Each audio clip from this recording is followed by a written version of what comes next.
Your people is everything. The whole idea here is if you're prepared to sacrifice, then you will obey, because we are the representatives of the state, of the society, of the Aryans, of the community, and we will tell you what to do. You become putty in our hands. If they only have one magic ingredient, and that is you won't fight for your values. It's a virtue to give them up, then there's nothing standing in the way. And thus, one last quote from Mein Kampf, the testament of Adolf Hitler, one of the most depraved mass killers in history. Quote, this self-sacrificing will to give one's personal labor and, if necessary, one's own life for others is most strongly developed in the Aryan. The Aryan is not greatest in his mental qualities as such, but in the extent of his willingness to put all his abilities in the service of the community. In him, the instinct of self-preservation has reached the noblest form, since he willingly subordinates his own ego to the life of the community, and if the hour demands, sacrifices it. So, unquote, in other words, the Aryan is superior, that's his mythical German Superman, not because he's got a good mind, but because he has reached the stage where he wants nothing but self-sacrifice. That is how Hitler captured Germany, because they thought he was noble by demanding sacrifice. And does it have any echoes in this country? On line 7, Jerry, welcome to the Leonard Peikoff Show. Hi, Leonard. Hi, Jerry. You're for sacrifice? Yes, because, like, I sacrifice, you asked me the other day, do you sacrifice for paper or air? And I do. What? Say that again? You asked me if I my point was, that the sacrifice makes you understand that you're a part of something bigger. What are you a part? That you're not an island by yourself. But you are. Every moral man is an island unto himself. You've got to be an island unto yourself, otherwise you're a leech and a parasite. In what sense are you not an island unto yourself? Well, it's because I'm a part of a living, breathing organism. What's that? The planet. The planet doesn't breathe. Where's its lungs? Huh? Where is the lungs of the planet? In the trees. I don't see any lungs in my trees. In the trees, yeah. That's because what trees are basically a I don't know how to explain it, but trees, you don't define an organism as something that's self-contained. Trees give life to the dirt, for example. I don't think the dirt's alive, is it? Well, I mean, you can say that we're not alive either. But what's your definition of life? We move around, we sustain ourselves, we generate our own actions. That's a living entity. The Earth is just a planet that spins around the globe. The Earth doesn't go through birth, development, death, reproduction. Well, how can the Earth be a living organism?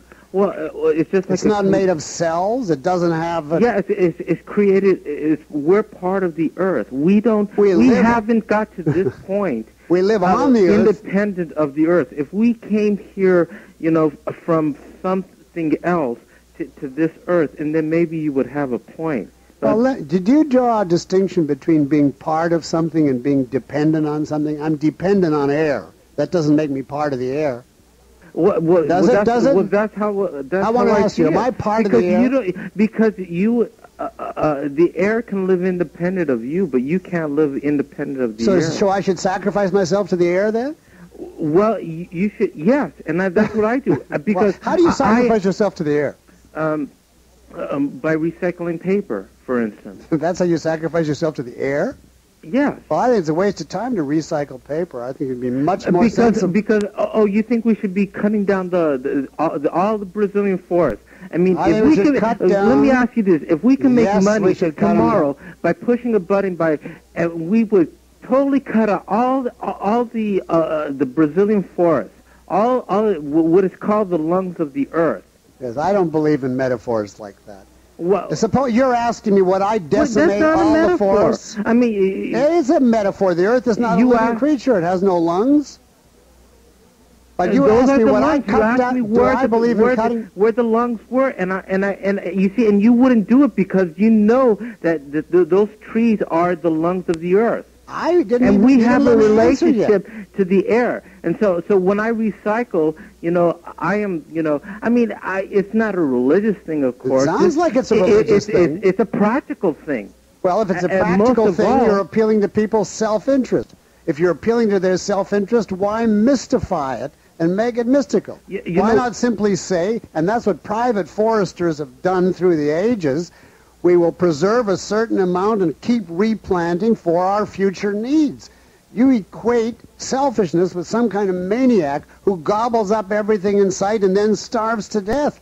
That is the equation of selfishness with irrationality. But I advocate rational self-interest, not just acting on the desire or whim of the moment. I think it's rational to recycle, for example. I don't. I think it's a waste of time. It's caused by a phony myth that we're running out of everything, when in fact there's abundance for now and infinitely, if only we would leave people free to harness their productive energies and use it. I think, in fact, we're at a point in history where if we don't have outside help, supernatural or otherwise, this planet's going to die in a couple hundred years. How do you think we got to this point?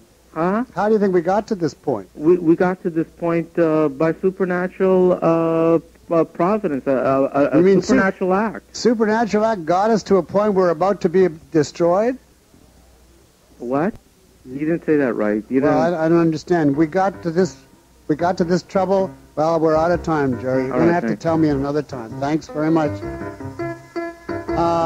Tomorrow, we leave sacrifice, and I have a live hour-long interview with KIEV's own superstar, George Putnam.